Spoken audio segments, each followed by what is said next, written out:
Lui, c'est The Weeknd, un nom qu'on associe à des tubes planétaires, des concerts à guichets fermés et une voix reconnaissable entre mille.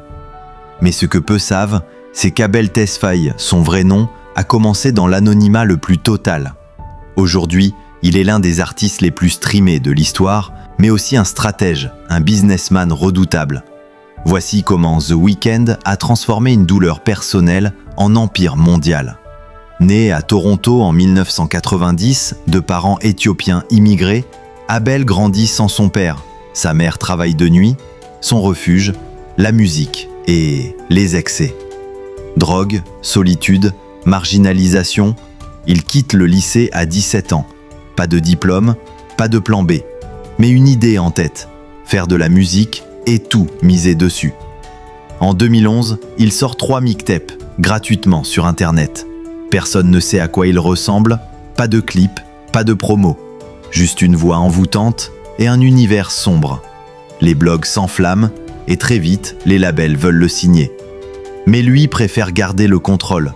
Il fonde son propre label, XO, en partenariat avec Republic Records.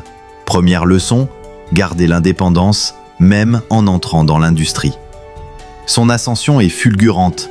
De l'ombre, il passe à la lumière et transforme ses failles personnelles en chansons universelles. Earn It, The Hills, Can't Feel My Face. Chaque single devient un hit. Mais surtout, The Weeknd crée une identité visuelle, un personnage mystérieux, toujours entre séduction et souffrance.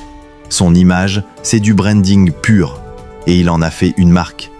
En parallèle, son label XO devient une véritable machine de production. Il signe d'autres artistes, développe des produits dérivés, collabore avec Puma, BAP, Marvel. Il ne fait pas que chanter. Il investit, diversifie et monétise son art sous toutes les formes.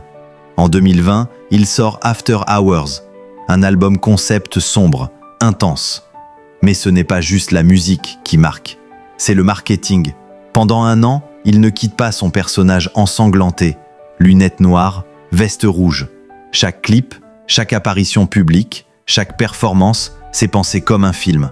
Et ça paie, des milliards de streams, un style devenu culte et une présence iconique au Super Bowl. Coût de la performance, 7 millions de dollars, financé par lui-même. Pourquoi? Parce que c'est un investissement en image. Et l'image, c'est ce qui rapporte sur le long terme. The Weeknd, c'est pas juste un chanteur, c'est une marque. Il vend des produits XO à chaque tournée. Il collabore avec des marques de luxe. Et surtout, il reste indépendant dans ses décisions.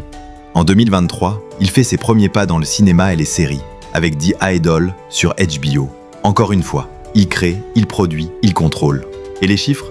Ils sont fous, plus de 120 millions d'auditeurs mensuels sur Spotify. Des revenus annuels estimés à plus de 100 millions de dollars, en incluant la musique, les tournées, les placements, les droits et ses investissements. Et tout ça, sans jamais renier son style ni son histoire. Ce que The Weeknd nous enseigne, c'est qu'un artiste peut être à la fois sensible et stratégique. Son secret? Se raconter sans filtre, mais contrôler chaque aspect de son image. Il ne suit pas les tendances, il les crée. Alors non, The Weeknd n'est pas juste un chanteur de R&B, c'est un bâtisseur, un investisseur, un créateur d'univers. Et il a prouvé au monde qu'on peut transformer la douleur en art, et l'art en empire. Si tu as aimé cette vidéo, pense à liker, commenter et t'abonner à la chaîne. Et dis-nous en commentaire, quelle autre star veux-tu découvrir côté business ?